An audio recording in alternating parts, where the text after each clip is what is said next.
Hey, I'm Vernon Felton, Senior Editor at Bike Magazine. We're in Central Oregon at Bike's 2015 Bible Bike Test, and today we're looking at BMC's Speedfox 01. It's the top-of-the-line Speedfox. That's their trail bike. There are 3 bikes in that lineup. This one's fully decked out in SRAM XX1. That's the top-of-the-line SRAM 1x drivetrain system. It's also got a Fox Float 32 fork. It's a 130 travel bike. What do you guys think? Snappy little bike.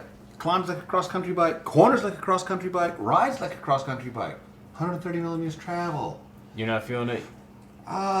It doesn't seem trail bikey to me. It seems like a cross-country bike. Like I agree with that. It's steep and quick. It carves and smooth stuff really well, but I got a little nervous in fast, rocky things. I was like, whoa, gee, you could bite my ass quickly. Because this is, in BMC's own words, this is, the bike for the masses, right?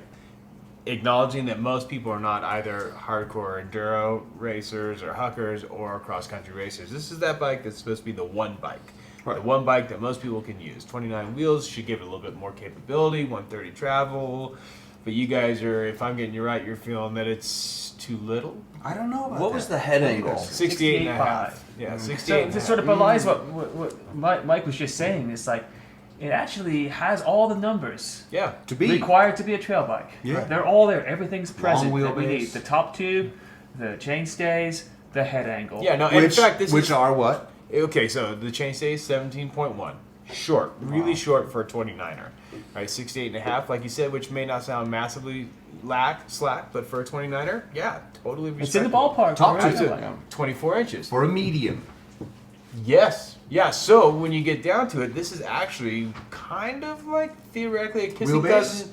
So 45. 45 and a quarter. Yeah, Yeah. 45.23. So it's kind of like, it doesn't seem like it, but a Kona process, a transition smuggler, according to the spec sheet. It doesn't write anything like that at all.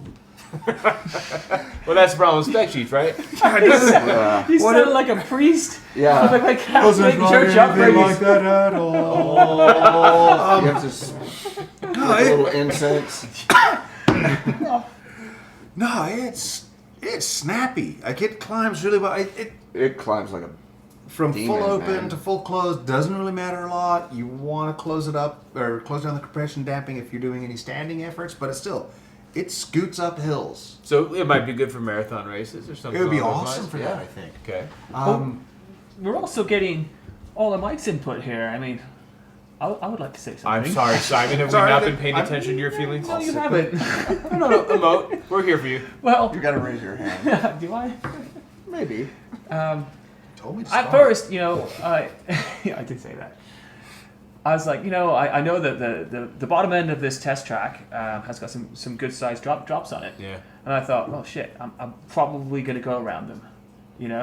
That's how I felt about it, just sort of looking at it and then looking at Mike's face after he wrote it. And holy shit, I changed my mind. Really? I changed my mind. On the way up, I was like, interesting. This one climbs really well. It technically climbs really well. It corners like crazy razor sharp cornering.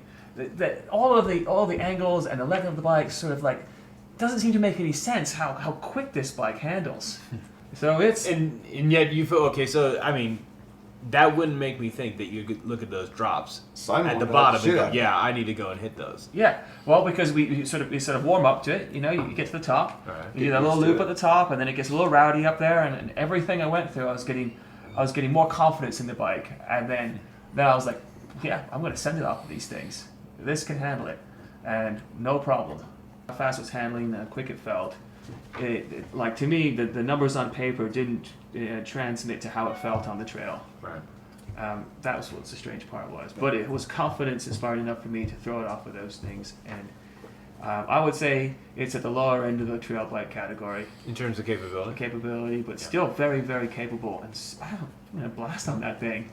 I mean, it's $7,000. Yeah. Right? Not a cheap bike. Though it's worth noting that it's, last year, a bike from BMC spec like this would have been a couple $1,000s more. Almost $3,000 more, right? Yeah. So, So- their prices have become, And more within reach for more people. I mean, granted, there's going to Yeah. be people wanting to kick us in the face for saying 7,000's in reach. More but it's within, they'll more all do within that. reach for that They'll do small that. They'll do that. segment of people that can afford it. exactly, You and have for a to say full that. carbon bike with XX1, $7,000. is totally within the realm. That's, Full DT wheel set. DT wheels set. Exactly. And, Reverb. and guide brakes, we didn't have the guide brakes on Continental ours, but Mountain King tires. Oh, nice. Like Nice, that. yeah. Nice We were tires. riding today. Two Nice fours, tires. mind you. Yes. Nice. Still, here we're saying this is the trail bike. We'll put 2 4s on here and some serious dropper posts, 150 millimeters of reverb in there. proper post. which gets back to their intention to make this thing capable. Absolutely. So, I mean, Yeah. outstanding spec all the way around. And I like the aesthetics of the frame. Yeah. I thought it was sculpted. It's subdued. I found it to be an attractive, design. I really do. you don't. I like the way that top tube's sculpted, like from I wide, did too. wide to the top, Yeah. and arrows in, and the It's very down it's tubes. industrial. Converse comes in like that. Well, Pops. say what you're saying. Then. Pops, don't just hoof. say it. You better Yeah. get in there. Stop huffing. It was very BMC. Which means BMC are into angular stuff. They have Indeed. been from the get-go, and it still looks very BMC. It is distinctly BMC. We need that. There's too much curvy shit out there right I'm an now. old-fashioned Give girl. I us like some curvy angle shit. What can I say? I've liked curvy Yeah. shit ever since the people figured out how to make curvy shit. I like curvy shit. I cannot lie. Fair enough. who do you think is who's the right rider for this bike? Marathon racers, trail riders, aging cross-country racers who are getting into bigger distance kind of stuff and maybe pushing their boundaries of steepness a little bit. No, High I country would agree. folks. Yeah, Plus, I plus, agree. it's offered in 5 sizes. Again, extra small Yeah. through extra large. Yeah. Rule Really of good shit. point. Yeah, and it's a rare 29er I agree. that it could fit someone in an extra small car. So nice, good job from BMC. If you want to check out more about this bike, look at Bike Magazine's upcoming Bible of Bike Test issue. And if you want to see more bike test videos, go to bikemag.com.